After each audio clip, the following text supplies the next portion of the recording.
Netherlands को हराकर भारत ने जीता वर्ल्ड कप 2023 का एक और शानदार मुकाबला। विराट कोहली ने विकेट लेकर रचा इतिहास। नमस्कार दोस्तों, स्वागत है आपका एक बार फिर हमारे चैनल में। भारत और नीदरलैंड के बीच आज वर्ल्ड कप 2023 का एक बेहद ही शानदार मुकाबला खेला गया, जहां पर भारतीय टीम ने शानदार परफॉर्मेंस करते हुए ऐतिहासिक जीत दर्ज की। तो दोस्तों, हम आपको इस बेहद ही रोमांचक मुकाबले का पूरा हाईलाइट तो इस वीडियो में बताएंगे, लेकिन दोस्तों उससे पहले आप भी भारतीय टीम की इस शानदार जीत को देखकर खुश है तो इस वीडियो को लाइक जरूर कर दें और साथ ही साथ अभी तक चैनल को सब्सक्राइब नहीं किया तो चैनल को सब्सक्राइब कर लें। तो चलिए दोस्तों, जानते हैं पूरा हाईलाइट शुरुआत से ही। बात करें यहाँ पर आज के मुकाबले के टॉस की, तो रोहित ने सिक्का उछाला और गिरा भी रोहित के ही पक्ष में। रोहित ने टॉस जीतकर पहले बल्लेबाजी का फैसला किया। टीम इंडिया बगैर किसी बदलाव के मैदान पर उतरी, तो वहीं पर शानदार प्लेइंग इलेवन के साथ मैदान पर उतरी नीदरलैंड। टीम इंडिया की तरफ से रोहित और गिल पारी की शुरुआत करने उतरे, तो पहले ओवर की पहली गेंद पर रोहित शर्मा ने कमाल का शॉट खेलते हुए बैकवर्ड स्क्वायर लेग की तरफ शानदार चौके के साथ अपनी पारी का आगाज किया। तो वहीं पर इसके बाद उसको पहले ओवर की ही तीसरी गेंद पर उनके बल्ले से एक और कमाल का शॉट ठीक उसी प्रकार से देखने को मिला। बैक टू बैक एक ओवर में 2 चौके उन्होंने जड़ दिए, लेकिन इसके बाद तीसरे ओवर की पहली गेंद पर भी उनके बल्ले से एक और शानदार चौका ऑफसाइड की तरफ देखने को मिला, जो कि एक कमाल का शॉट था। इसके बाद दोस्तों इस मुकाबले का पहला छक्का शुभमन गिल के बल्ले से तीसरे ओवर की आखिरी गेंद पर देखने को मिला, जब उन्होंने आर्यन दत्त की गेंद को कमाल का शॉट खेलते हुए लॉन्ग ऑन के ऊपर से 95 मीटर दूर एक कमाल के छक्के के लिए भेज दिया। तो वहीं पर इसके बाद रोहित भी कहाँ पीछे रहने वाले थे, उन्होंने भी 5वें ओवर में शानदार बल्लेबाजी करते हुए 2 बेहतरीन चौके उनके बल्ले से देखने को मिले, जहां पर एक चौका उन्होंने मिड ऑफ की तरफ जड़ दिया तो एक चौका शानदार कट के जरिए कवर की तरफ 4 रनों के लिए भेजा।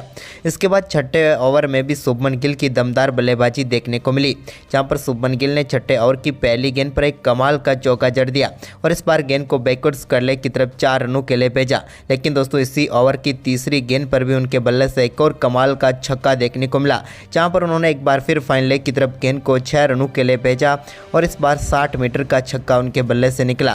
तो वहीं पर इसी ओवर की आखिरी गेंद पर एक और शानदार चौका उनके बल्ले से निकला, जिसके चलते 16 रन इस ओवर में दोनों बल्लेबाजों ने बटोर लिए। तो वहीं पर रोहित शर्मा के बल्ले से पहला छक्का 7वें ओवर की चौथी गेंद पर देखने को मिला, जब उन्होंने एकरमैन की गेंद पर कमाल का शॉट लॉन्ग ऑन के ऊपर से खेला और गेंद को 92 मीटर दूर 6 रनों के लिए स्टैंड में डिपॉजिट किया और इसी के साथ एक साल में सबसे ज़्यादा छक्के लगाने का एबी डिविलियर्स का रिकॉर्ड इन्होंने तोड़ दिया। तो वहीं पर 8वें ओवर की आखिरी गेंद पर एक और कमाल का चौका डीप मिड विकेट के ऊपर से शुभमन गिल के बल्ले से देखने को मिला। यहाँ पर भी उन्होंने कमाल का परफॉर्मेंस करते हुए गेंद को 6 रनों के लिए भेज दिया। तो वहीं पर 10वें ओवर की पहली गेंद पर भी उन्होंने एक और शानदार शॉट खेलते हुए इस बार भी लॉन्ग ऑन के ऊपर से गेंद को 82 मीटर दूर 6 रनों के लिए बाउंड्री लाइन के पार भेजा। तो इसके बाद उनके बल्ले से एक और कमाल का शॉट भी देखने को मिला, जब 10वें ओवर की चौथी गेंद पर उन्होंने शानदार चौका जड़ दिया और भारतीय टीम के लिए कमाल की शुरुआत करते हुए दोनों बल्लेबाजों ने शुरुआती 10 ओवर में ही 91 रन जोड़ दिए बगैर किसी विकेट के नुकसान पर। लेकिन इसके बाद दोस्तों 12वें ओवर की पहली गेंद पर शुभमन गिल ने बेहतरीन परफॉर्मेंस करते हुए अपना अर्धशतक पूरा कर लिया। आज इनकी तूफानी बल्लेबाजी रही, जहां पर मात्र 30 गेंदों पर ही इन्होंने अपना अर्धशतक पूरा कर लिया और टीम इंडिया के लिए मात्र 72 गेंदों पर ही दोनों बल्लेबाजों ने शतकीय साझेदारी कर डाली। इसके बाद दोस्तों शुभमन गिल एक और बड़ा शॉट खेलना चाहते थे 12वें ओवर की 5वीं गेंद पर, लेकिन यहां पर तेजा निदामारू के एक बेहतरीन कैच ने पेविलियन भेज दिया शुभमन गिल को। शुभमन गिल 32 गेंदों पर 51 रनों की शानदार पारी खेलकर पेविलियन लौटे। तो वहीं पर इसके बाद दोस्तों रोहित शर्मा की बारी थी, तो उन्होंने शानदार परफॉर्मेंस करते हुए 14वें ओवर की आखिरी गेंद पर अपना बेहतरीन अर्धशतक पूरा कर लिया। रोहित शर्मा का एक और कमाल का अर्धशतक यहां पर देखने को मिला। इसके बाद उनका शानदार परफॉर्मेंस जारी रहा और एक स्लॉग स्वीप के जरिए उन्होंने डीप स्क्वायर लेग के ऊपर से एक कमाल का छक्का और जड़ दिया। अब वो रोहित शर्मा को विराट कोहली के साथ मिलकर टीम के स्कोर को काफ़ी शानदार तरीके से आगे बढ़ाना शुरू किया। लेकिन तभी दोस्तों यहाँ पर भारतीय टीम को 18वें ओवर की चौथी गेंद पर रोहित शर्मा के रूप में एक और झटका लगा। यहाँ पर बरसी ने बेहतरीन कैच पकड़ा और रोहित शर्मा शानदार बल्लेबाजी कर रहे थे, लेकिन यहाँ पर 54 गेंदों पर 61 रनों की पारी खेलकर वो पेविलियन लौटे। उनके आउट होने के बाद श्रेयस अय्यर और विराट कोहली के बीच अब साझेदारी की बेहतरीन उम्मीद थी। आते ही एक चौका श्रेयस अय्यर ने लगाया, लेकिन इसके बाद 21वें ओवर की तीसरी गेंद पर विराट कोहली के बल्ले से शानदार चौका देखने को मिला। तो वहीं पर 22वें ओवर की तीसरी गेंद पर तो उन्होंने कमाल का छक्का जड़ दिया और भारतीय टीम के स्कोर को 150 रनों के पार पहुंचा दिया। इसके बाद इसी ओवर की अगली गेंद पर उनके बल्ले से एक और शानदार चौका देखने को मिला। तो वहीं पर विराट कोहली और श्रेयस अय्यर की ये दमदार बल्लेबाजी जारी रही। 26वें ओवर की 5वीं गेंद पर भी एक और शानदार चौका यहां पर देखने को मिला। इसके बाद शानदार बल्लेबाजी करते हुए विराट कोहली ने एक और चौका 26वें ओवर की 5वीं गेंद पर भी जड़ दिया। यहाँ पर भी गेंद को शानदार तरीके से बाउंड्री लाइन के पार भेजा और इसी के साथ दोनों बल्लेबाजों ने शानदार परफॉर्मेंस करते हुए अर्धशतकीय की साझेदारी भी पूरी कर डाली, जहाँ पर 48 गेंदों पर 50 रनों की साझेदारी हुई, जिसमें श्रेयस अय्यर का योगदान कम रहा। लेकिन इसके बाद उन्होंने शानदार बल्लेबाजी करते हुए एक और कमाल का चौका उन्होंने मिड विकेट बाउंड्री लाइन के ऊपर से लगा दिया। तो उसके बाद एक शॉर्ट गेंद पर उन्होंने एक और कमाल का शॉट खेलते हुए गेंद को एक बार फिर बाउंड्री लाइन के पार भेजकर टीम के स्कोर को तेजी से आगे बढ़ाया। लेकिन इसके बाद दोस्तों काफ़ी शानदार बल्लेबाजी करते हुए 28वें ओवर की आखिरी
वहीं पर इस लक्ष्य का पीछा करने उतरी नीदरलैंड की टीम की शुरुआत उतनी अच्छी नहीं रही और शानदार गेंदबाजी करते हुए टीम इंडिया को पहली सफलता मोहम्मद सिराज ने दिलाई, जहां पर विकेट कीपर केएल राहुल ने एक बेहतरीन कैच पकड़ा और बरसे का विकेट यहां पर मिल गया टीम इंडिया को।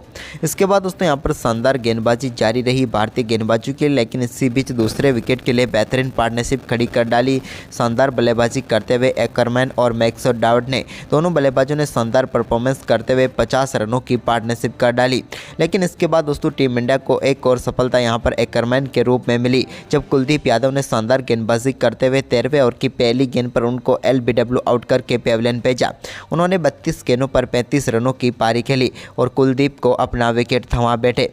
इसके बाद दोस्तों अगली सफलता के लिए भारतीय टीम को ज़्यादा इंतजार नहीं करना पड़ा और 16वें ओवर की पहली गेंद पर रविंद्र जडेजा ने मैक्सवेल डॉवर्ट को बोल्ड करके पेविलियन भेज दिया। वो भी अच्छी बल्लेबाजी कर रहे थे, लेकिन अंत में रविंद्र जडेजा का शिकार बने।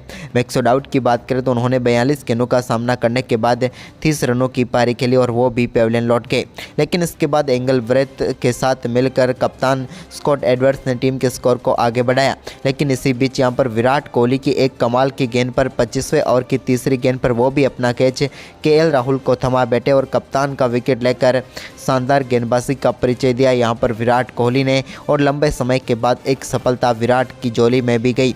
शानदार गेंदबाजी रही यहां पर विराट कोहली की और यहां पर पेविलियन भेज दिया एडवर्ड्स को, जिन्होंने 30 गेंदों पर 17 रन बनाए। इसके बाद जसप्रीत बुमराह की शानदार गेंदबाजी जारी रही और उन्होंने बस डेलिडे को बोल्ड करके पेविलियन भेजा, जिन्होंने 21 गेंदों पर 12 रनों की पारी खेली। तो वहीं पर इसके बाद एक और सफलता टीम इंडिया को एंगलब्रेथ के रूप में दिलाई। यहां पर शानदार गेंदबाजी करते हुए मोहम्मद सिराज ने और उनको बोल्ड करके पेविलियन भेजा। उन्होंने 80 गेंदों पर 45 रनों की पारी खेली। लेकिन इसके बाद दोस्तों यहां पर तेजा निदानमारू ने शानदार बल्लेबाजी एक छोर से जारी रखी, तो उनका अच्छा साथ दिया वेन बिक ने। लेकिन अंत में जाते हुए यहाँ पर यह मुकाबला एक बार फिर टीम इंडिया की झोली में ही आया, लेकिन यहाँ पर एक अच्छी टक्कर जरूर देने में कामयाब हुई बाकी टीमों के हिसाब से देखा जाए तो नीदरलैंड की टीम। लेकिन आखिरकार टीम इंडिया ने अपना लगातार 9वां मुकाबला जीत लिया वर्ल्ड कप 2023 में। तो दोस्तों भारतीय टीम की ये शानदार जीत आज आपको कैसी लगी, आप हमें अपनी राय कमेंट बॉक्स में जरूर दें और साथ ही इस वीडियो को अपने दोस्तों के साथ ज़्यादा से ज़्यादा शेयर जरूर करें। धन्यवाद दोस्तों।